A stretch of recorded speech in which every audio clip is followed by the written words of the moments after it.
ईरानी supreme leader Ayatollah Khamenei पर हमले की धमकी। अगले चंद दिन के अंदर आयतुल्लाह खामनेई को निशाना बनाया जा सकता है और अगर आयतुल्लाह खामनेई को निशाना बनाया गया तो इसे जंग तस्वुर किया जाएगा। आमिर रजा मेरे साथ मौजूद है, उनसे बात करते हैं। आमिर भाई, एक बड़ी धमकी आई है आयतुल्लाह खामनेई को निशाना बनाने की। ये धमकी कहाँ से आई और इस पर ईरान का क्या जवाब आया? देखिए, सबसे पहली बात तो यह है कि मैंने परसों इसी आपके साथ ही एक व्लॉग किया था जिसमें मैंने कहा था कि कौम मुत्तहिदा में जो मार्क हैं, उनके मुस्तकिल सफ़ीर हैं, उन्होंने कहा कि डोनाल्ड ट्रंप पर होने वाला जो हमला है उसमें ईरान मुलव्वस है। यानी उन्होंने एक इल्ज़ाम लगाकर इसको जस्टिफाई करने की कोशिश की कि अगर वो सदर खामनेई पर कोई हमला करते हैं तो वो जस्टिफाई है, क्योंकि हमारे सदर पे हमला हुआ था, हमने उनके सुप्रीम कमांडर पे हमला कर दिया। और ये बात जो है किसी मीडिया हाउस से नहीं निकली है, किसी अखबार की कोई फुलझड़ी नहीं है, कोई टेबल स्टोरी नहीं है। एक साबिक सफ़ीर हैं, डान शपेरो उनका नाम है, उन्होंने एक इजरायली अखबार को ये इंटरव्यू दिया है और उन्होंने कहा आने वाले चंद हफ्तों में सुप्रीम कमांडर अली खामनेई को कत्ल किया जा सकता है और ये कोशिश अमेरिका की जानिब से की जाएगी। यानी बड़ी तशवीशनाक बात है। ये बहुत ही तशवीशनाक है कि आपने कत्ल तक का कह दिया और ये भी कह दिया कि आने वाले चंद हफ्तों में। फिर उसके बाद आप ये देखिए कि मसूद पज़ेश्कियान ने भी जो बयान दिया, उन्होंने भी कहा कि अगर कोई ऐसा इकदाम किया गया तो इसको ईरान की सलामती पर हमला तस्वर किया जाएगा और इसका जवाब दिया जाएगा। अब आप इस सारे ताने बाने में समझे इस सारी चीज़ को कि ये क्यों फैलाई जा रही है। देखिए, रजीम चेंज करने की एक कोशिश वो कर चुके। वो कोशिश ये थी कि हंगामे कराए जाएँ। 14-15 दिन तक ये पूरे मुल्क में हंगामे होते रहे, रजीम चेंज नहीं हुई। और अली खामनेई ने अपने एक ताज़ा बयान में ये कहा हज़ारों लोगों की जान गई है, 500 के करीब तो सिक्योरिटी एहलकार हैं जी बिल्कुल, जिनकी जान गई है। तो इसका मतलब ये है कि एक बड़े पैमाने पर साजिश को नाकाम बनाने के लिए ईरानी पासदारान इस्लाम ने वो भरपूर काम किया जो एक हुकूमत को बचाने के लिए किया जा सकता था। अब उसका दूसरा नतीजा क्या होता है कि आप उसके सिपा सलार को ही कत्ल या शहीद कर दें।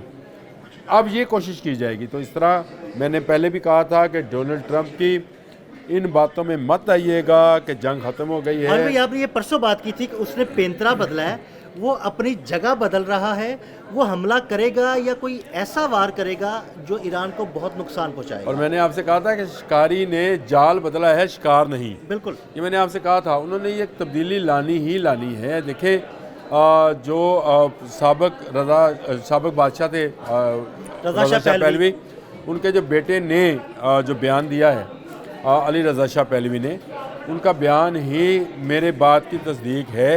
अल जज़ीरा से ये नोट हुआ है, जो आप देखना चाहते हैं वहाँ से भी देख लें। उन्होंने कहा कि हम सबसे पहले इज़राइल को तस्लीम करेंगे। दूसरे लफ्ज़ में उन्होंने कहा कि हम ईरान की फ़ौजी एटमी कुव्वत बनने से रोकेंगे। यानी बिल्ली थैले से बाहर आ गई, अज़ाइम सामने आ गए। वो करना क्या चाहते हैं? यानी अस्करी तौर पर जो एटम का इस्तेमाल है, उसको अफजर्दगी जो इसको बोलते हैं कि 98% होनी चाहिए यूरेनियम की, उसको ख़त्म किया जाएगा, रोल बैक किया जाएगा। एजेंडा क्या है? इजराइल को तस्लीम कराना ईरान से, और आपने ईरान को जो है उसकी एटमी कुव्वत को ख़त्म करना है। इस एजेंडे के तहत उन्हें कुछ भी करना पड़ा। और मैंने ये एक मरतबा आपके साथ व्लॉग किया और मैंने ये बात बार बार दोहराई कि डोनाल्ड ट्रंप एक सुपर पावर का सदर है और सुपर पावर जब कोई इकदाम करती है तो वापस नहीं उठाती है। आप उसके पीछे है तो वो ईरान के पीछे है, और ईरान उसके नज़र में 7वां मुल्क है। इसके अलावा वो कहाँ कहाँ क्या क्या नहीं कर चुका। उसने इराक़ में क्या किया, उसने शाम में क्या किया, उसने यमन में क्या किया, उसने कब्रस में क्या किया, उसने लेबनान में क्या किया, और उसने अफ्रीका में जो है सूडान में क्या किया। अब मुझे बताएं, और हालिया दिनों में वेनेजुएला में क्या किया। और ये वो मुसलमान मुल्क नहीं है। नहीं, मैं तो आपको मुसलमान मुल्कों का, मैं मुसलमान मुल्कों के अलावा भी बात कर रहा हूँ कि हालिया दिनों में वेनेजुएला में क्या किया, और अब ग्रीनलैंड पर नजरें।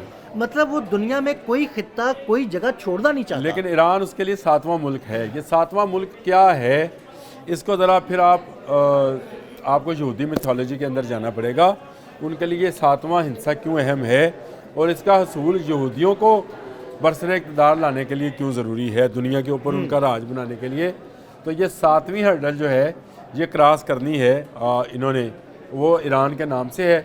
और अब ये धमकी जो है ये डान शपेरो के नाम से जो साहब हैं, साबिक सफ़ीर, उन्होंने अगर ये कहा है तो इसका मतलब ये है कि इसके ताने बाने कहीं बुने जा रहे हैं कहीं पर तो कोई तैयारी की जा रही है। जो वाइट हाउस से ये कहा गया कि ईरान की फ़ाइल टेबल पर खुली पड़ी है, फैसला डोनाल्ड ट्रंप ने करना है।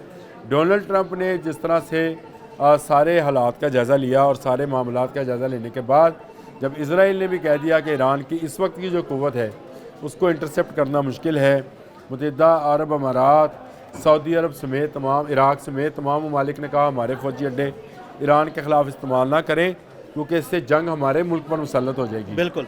तो उसके बाद उसने पैंतरा बदलना ही बदलना था, लेकिन मेरा नहीं ख्याल था कि वो इतना बड़ा इकदाम करेंगे। देखें, अक़वाम मुत्तहिदा के इजलास में मार्क बॉयलर नाम है उनका, जो मुस्तकिल मंदूब हैं, उनका ये कहना कि जी डोनाल्ड ट्रंप पर जो हमला हुआ था इसमें ईरान मुलव्वस है। 2 जगह भी उन्होंने बताई, फ्लोरिडा और पेंसिल्वेनिया। उन्होंने कहा वहाँ पर जो हमला हुआ था वो शिगरी नामी एक अफ़गान था जिसको पासदारान इस्लाम ने तैयार किया था, और एंड में वो कहते हैं ये इल्ज़ाम है। सारी कहानी बयान कर दी, कहते हैं, लेकिन वो सारी कहानी बयान कर दी और उसके बाद कह दिया कि ये इल्ज़ाम है ताकि वो जवाब बना रहे हैं। ये बड़ी सीधी सी बात है। देखें, अब तो नज़र आ रहा है कि रजीम चेंज करने के लिए उन्हें कुछ भी करना पड़े। आपको डोनाल्ड ट्रंप का अगर एक हफ़्ते पहले का बयान अभी निकाल लें, नेट पे सर्च मारें और देख लें, जिसमें उन्होंने ये साफ लफ्ज़ों में कहा था कि रजीम चेंज होने के बाद क्या होगा इसका मैं अभी हम कुछ नहीं कह सकते, लेकिन हमारा रज़ा शाह पहलवी के साथ बिल्कुल उसके साथ कोई तल्लक नहीं है, ना ही हम उसको बरसर इक़्तिदार लाना चाहते हैं। वहाँ के अवाम की मंगों के मुताबिक जो है हम वहाँ पे हुक्मरान करेंगे, वो कोई भी होगा। इसलिए रज़ा शाह पहलवी को शायद ये बयान देना पड़ा कि मैं इसराइल को तस्लीम करने के लिए तैयार हूँ। मेरे वफ़ादार आज भी ईरान के अंदर मौजूद हैं, ईरान के बाहर भी जो लोग ईरानी मौजूद हैं जो वहाँ से फ़रार हुए थे इस्लामी इनकलाब के बाद, 1979 में आने वाले इनकलाब के बाद, वो भी रज़ा शाह पहलवी। लेकिन आमिर भाई, लाख कोशिशों के बावजूद अभी तक अमेरिका को ईरान के अंदर कोई गद्दार नहीं मिला। अगर कोई मिल जाता तो शायद अब तक ईरान को वो घुटनों पे ले आता। अच्छा, वो अच्छी बात है कि भारतीयों को निकाल दिया, नहीं तो गद्दार मिल जाना था। बिल्कुल ऐसा ही है। वो तो मिल ही जाने थे अंदर, उनको जसूस तो मिल ही जाने थे। लेकिन देखें, मसला यहाँ पर यह है कि ईरान के लिए ये ज़िंदगी और मौत का मसला है। अब डॉन जो शापर साहब हैं, वो शेपर साहब हैं, जो मर्ज़ी कहें, लेकिन ये मसला है ज़िंदगी और मौत का। ईरान रहेगा या नहीं रहेगा उसका फ़ैसला जो है वो अमेरिका के उस एजेंडे पे है, लेकिन ईरानी लोग जो हैं वो जाने देने को तैयार हैं। उसके सुप्रीम कमांडर और उनकी पासदारान इस्लाम आज भी एक हैं।